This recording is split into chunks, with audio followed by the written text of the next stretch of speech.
Okay, welcome to class today. We'll be continuing our work in chapter 4, and today we'll be looking at section 4.3. Specifically, we're going to look at complements and conditional probability.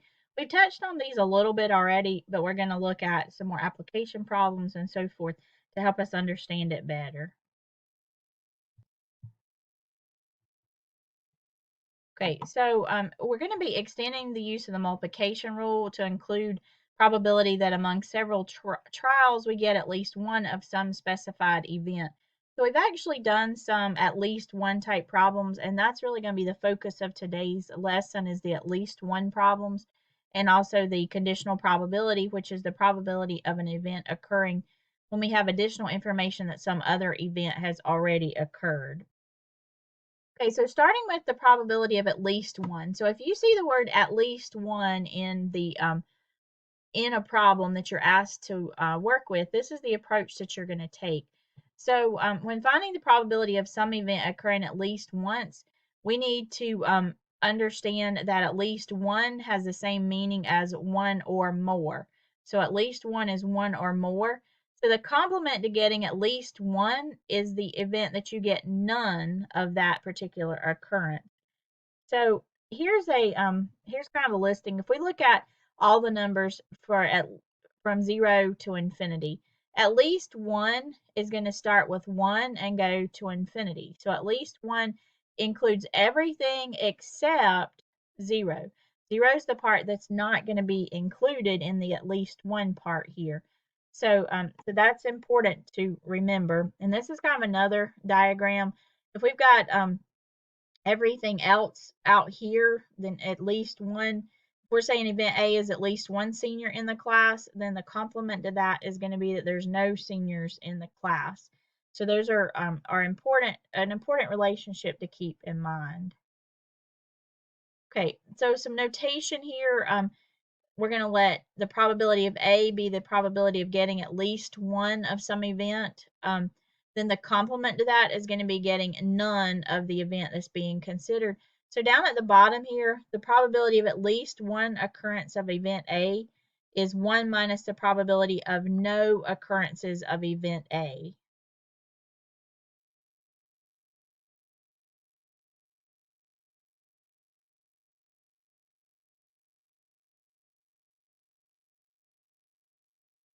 Okay, so here's an example. A study by SquareTrade found that 6% of damaged iPads were damaged by bags and backpacks. If 20 damaged iPads are randomly selected, find the probability of getting at least one that was damaged in a bag or backpack.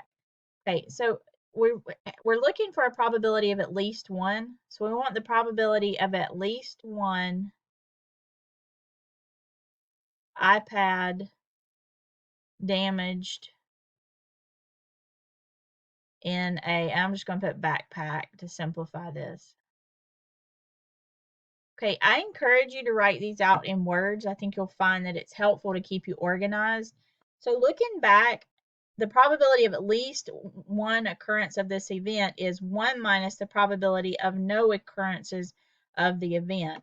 So this is going to be 1 minus the probability that none of the iPads were damaged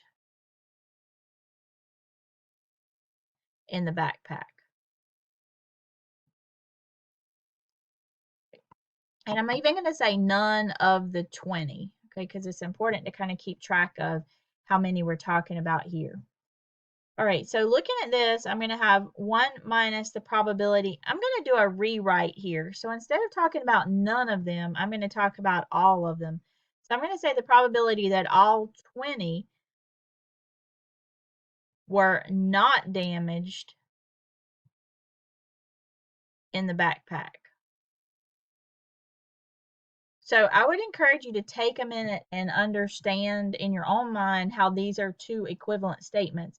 So if none of the 20 were damaged in the backpack, that's the equivalent to saying that all 20 were not damaged in the backpack. Okay. So what I have to do then, the reason that's important is it's going to tell me what probability I need to put here when I go to figure this probability out. Because I need the probability that it was not damaged. So if there's a 6% chance that it is damaged, so the probability that it's damaged is 0.06. The probability that it's not damaged is 0.94, which is 1 minus 0.06. They're complements to each other. Okay, so I'm going to put 0.94 here. And because there's 20 of them, and we're going to assume that this is an independent situation, because if we're selecting 20 iPads out of all iPads, then we could definitely consider this to be an independent situation. So if I have 0.94 and I have that 20 times, then I'm going to do 0.94 to the 20th power. When I simplify that, I'm going to get 0.710. Okay, so interpreting this here, for a group of 20 damaged iPads, there's about a 0.710 probability of getting at least one iPad damaged in a bag or backpack. So this probability is not very high. So it is so to be reasonably sure of getting at least one iPad damaged in a bag or backpack, we might need to look at selecting more than 20 iPads for our sample. Okay, composite testing is something that I really want you to understand. It's something that's been talked about with the COVID testing as a way to speed up the process of testing more people at a given time and getting results back. With composite testing, what happens is they, instead of testing each individual sample, they test a sample of maybe 15 or 20 at one time. If that whole sample tests negative, then everybody in the sample is cleared from having that particular condition. But if at least one in that sample tests positive, then they have to go back and retest each individual sample. So it is a way of speeding up sampling if the likelihood of a positive is small enough. So in this particular example here, currently the rate for STDs is 213 per 100,000. When testing for the presence of STDs, the Acton Medical Testing Company saves money by combining blood samples for tests. The combined sample tests positive if at least one person is infected. So if at least one person out of that combined sample is infected, the whole combined sample is going to test positive. So if the combined sample tests positive, then the individual blood tests are performed. In a test for STDs, blood samples from 15 randomly selected people are combined. So when we look at this, based on the information that we're given, the probability of getting a positive would be 213 out of 100,000. So that's 0.00213. Okay, so for part A, we want to find the probability that the combined sample tests positive with at least one of the 15 people being infected. So we're looking for the probability of at least one positive. Okay. So in line with the way that we rewrite an at least one problem, we're going to write it as 1 minus the probability that we have no, or that none are positive. Okay, we're going to rewrite it. Instead of a none statement, we're going to change it to all. So if none are positive, that's the same thing, and that's equivalent to saying all are negative. Okay, and that all is all 15. Okay, so I'm going to put this parenthesis to the 15th power to represent all 15. So now I need to figure out the probability of a negative. So we found the probability of a positive up here. So the probability of a negative is going to be 1 minus that, which is 0.99787. Excuse me. So this is what's going to go down here.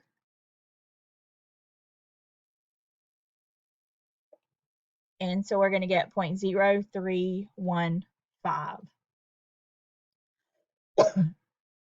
So that's the probability that we get at least one of the 15 people being infected in a composite sample. So about 3% of the time, they're going to have to go back and retest the individual samples. But the other 97% of the time, then they've cleared the whole batch of 15 and they can move on. Okay, so is it likely that such combined samples test positive and have to be individually tested? So we already said, looking at this probability, that only about 3% of the time, usually 5% is our cutoff. So if this is less than 0.05, then we're going to say it's fairly unlikely that they're going to have to be testing them individually. Okay, here's another example with the at least one. According to FBI data, 19.4% of burglaries are cleared with arrest. A new detective is assigned to 5 different burglaries. What's the probability that at least one of them is cleared with an arrest? So we're going to need to find the probability that excuse me, at least one is cleared. So in the model that we've been using, the probability of at least one is 1 minus the probability of none cleared. So I want to rewrite this as the probability that all are not cleared. I know this seems like an extra step, but what it does is it helps you to identify what probability you've got to put here. If you leave it like this, it's a little bit harder to understand what probability, and I see people put the wrong probability here quite often, so it is really helpful if you'll do this step and rewrite it. So understand that these two are equivalent to each other. To say none are cleared is the same thing as saying that all are not cleared. Okay, and by all, we had 5, so I'm going to do a parenthesis to the 5th power to represent the 5 different burglaries. We need the probability that they're not cleared. So they give us up here the probability that it is cleared. The probability that it is cleared is 0.194. So the probability that it's not cleared would be 1 minus 0.194. And that's going to be 0.806.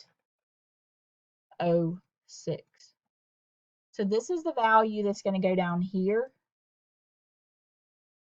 And then I can simplify that and get 0.660. Remember, probabilities are always going to be between 0 and 1. So if you're ever coming up with a number that's more than that, either you've done something wrong, or look on your calculator. If it has like E negative 5, then that's an indication you need to translate it into scientific notation, or translate it from scientific notation. Okay, moving on to conditional probability. Okay, conditional probability of an event is the probability obtained with the additional information that some other event has already occurred. So if we know something else has already occurred, then that's going to affect the probability of this next event happening. Okay, notation, we've already talked about this. The first straight line indicates a given. So the probability of B given A has already occurred. And this is the formal approach. And I know every time I teach this in a face-to-face class, I know that some people do still like their formulas. So if you like a formula, here's the formula for this. The probability of A and B, so the probability that they both occur, divided by the probability of the given part. So whatever your given part is, that's the part that's going to be in the denominator here. Okay, so here's an example. This one is a drug screening for employment. And if one of the 555 test subjects is randomly selected, find the probability that the subject had a positive test result given, so that's the indicator that it's conditional probability, given that the subject actually uses drugs. So we want to find the probability of a positive given that they use drugs. Okay, so when I look at this, if I'm going to set this up using the formal definition, it's going to be the probability of positive and use. And we're going to divide that by the probability that they use drugs. So we need to total these columns here. If I get the total for this one, it's 70. Total here is 485. This way is 50. And this one is 505. So we have a total of 555. Okay, so if I'm working on this one, I need the probability of someone that's positive and uses drugs. So positive and uses drugs, there's 45 of those. So 45 out of the 555. The probability that they use drugs, that's this whole line across here. So that's going to be 50 out of 555. So if I do keep, change, flip for my fractions, then I'm going to get 45 out of 50, which is 0.90. So that would be the formal definition of how to do conditional probability. I want to show you the intuitive way to do this because it's actually much easier if you're doing it the intuitive way. Okay, so if I have this same problem here, the probability of a positive given that we already know that they use drugs. Well, if we already know they use drugs, then we don't really need this information here anymore. Okay, so I'm going to get rid of that whole row or forget about that whole row. And I'm just going to look at this part here. So if my whole table consists of just this part I'm showing here, then the probability of a positive is 45 out of a total of 50. And guess what? That's the same as we had here. So if you'll just use the given part as the focus in the table and then identify the part that satisfies the condition divided by that, then you'll get the same probability. Okay, so here's another one. This one we want to find the probability that a subject uses drugs given, so again, given's the key here, that he or she had a positive test result. So a probability that they use given a positive test result. So I'm going to go through the intuitive one again. You can do the formal one if you want to. This is the given part. So this is the part that we want to focus on. So if I'm going to focus on the positive test results, that means I'm going to forget about the negative test results over here. And obviously you don't have to mark it all out, but just in some way forget that it's there. Okay, so we're just using this part here. So if I want the ones that use, there's 45 of those out of a total of 70, and I'm done with my work. So that one would be 0.643. So you can see if you use that intuitive approach, it's actually very easy to do the conditional probabilities. Okay, here's an interpretation for medical test results, and it's also talking about how to set up a table as well. So I want to kind of go through this example. We're going to assume that cancer has a 1% prevalence rate, meaning that 1% of the population has cancer. So we're going to let the probability of cancer be 0.01 when we go to set this up. Okay, so some other information, a false positive rate is 10%, and a true positive rate is actually 80%, okay, as far as testing. So these are numbers we're going to need when we set up our table here. Okay, so we want to find the probability of cancer given that they have a positive test result. So kind of looking for the accuracy of this. Okay. All right, so if we're going to set this up, we're going to work with a hypothetical population that has 1,000 people in it. And that's just to kind of give us something to put into our table based on these percentages. So we know that 1% based on the information we're given have cancer. So if we look at 1% of 100,000, or sorry, of 1,000. So 1% of 1,000, that's going to be 10 people. Okay, so 10 people out of 1,000 would have cancer. So if we're setting up this table here, we've got cancer and no cancer and positive tests and negative tests. So we're saying that out of 1,000, which is what we're basing this off of, we would expect that 10 would have cancer. So that leaves 990 that would not have cancer. So we can go ahead and fill these two numbers in pretty easily. If we look back at some of the other information, our false positive rate is 10%. Okay, so I'm going to write that down so we can have it here. False positive is 10%. So a false positive is when somebody tests positive for cancer and they actually don't have it. So in order to get this number here, okay, we need to do our to get our false positives, we need to take the total here for the no cancer and multiply that by the 10%, and you're going to get not 0.99, you're going to get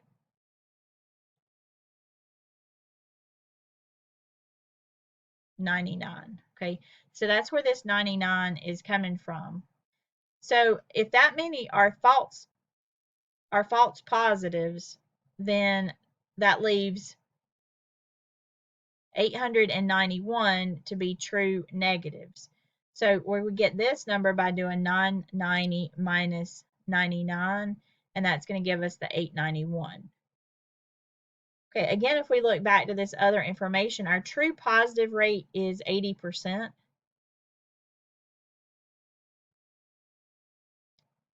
Okay, so we're going to take the 10,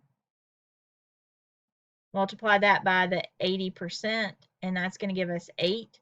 So that's where we get this 8 from here. So if we have a total of 10 and 8 are true positives, then we have 2 that are going to be false negatives. So it's a little difficult to go through and set up a table like this, but it is important to understand these false positives, false negatives, true positives, and true negatives. One helpful thing is that the false are always going to be on a diagonal and the trues are going to be on a diagonal. They're never going to line up vertically or horizontally when you're setting this up. Okay, so here's our table, and if we go to actually calculate the problem here, this particular one, we're wanting the probability that someone has cancer given they have a positive test result. So this is our given part. So the positive test results, we're going to focus just on this blue part here. So if we total these, that's going to total to be 107. So that's our denominator. And the ones that actually have cancer out of that group is going to be 8. So 8 out of 107 gives us this as our probability that we're looking for.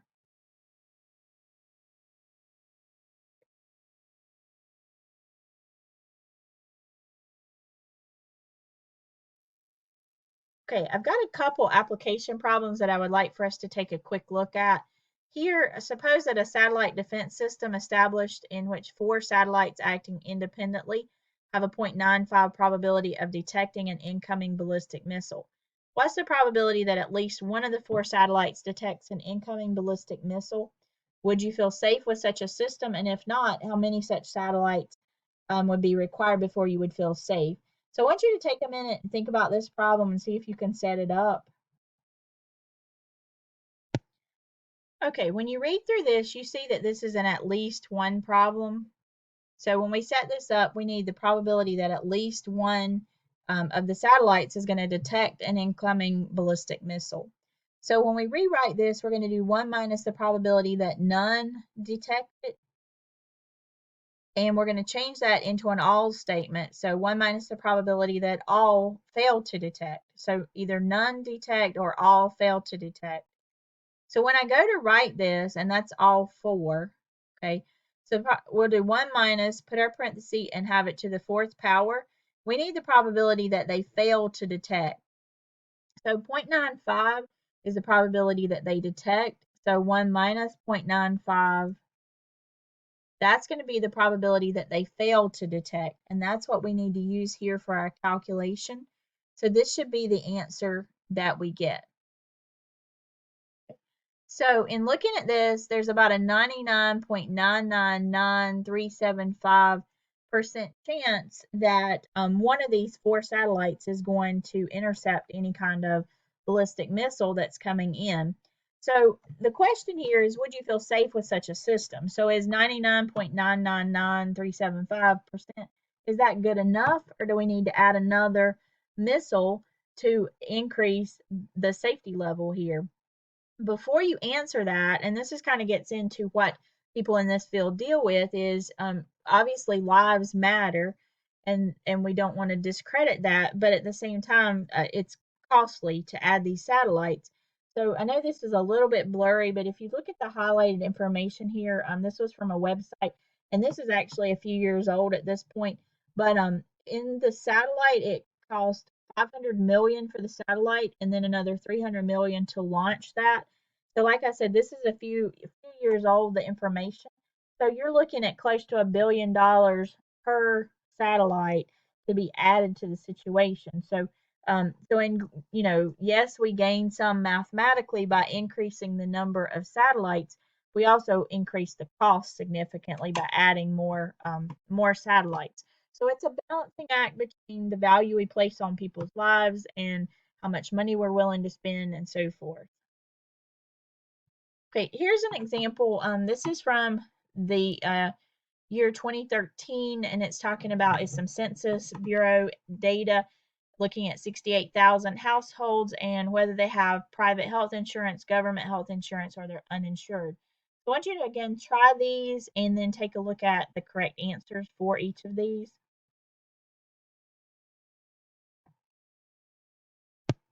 Okay, on the first one, what's the probability that a randomly selected individual who is less than 18 years old has no health insurance? So we already know that they're less than 18 years old, so that's our given part, and that's going to be the part after our line here. And that's also going to be the part that we focus on in our chart. So we're going to focus only on the 18-year-olds, and we're going to forget the rest of the chart. So looking at this, the total for that is 80,280. So that's our denominator. And we want to look at the ones that are uninsured or have no insurance. And so that's going to be this numerator here. So that gives us this as our answer. The second one, what's the probability that a randomly selected individual who has no health insurance? So that's our given part here, that they have no health insurance, is less than 18 years old. So the given part is no insurance. So we're going to be looking at this column. So the denominator is going to be the 41,487, and we're going to have 5441 as the numerator again, because that's the ones less than 18 years old. So we have this as our probability.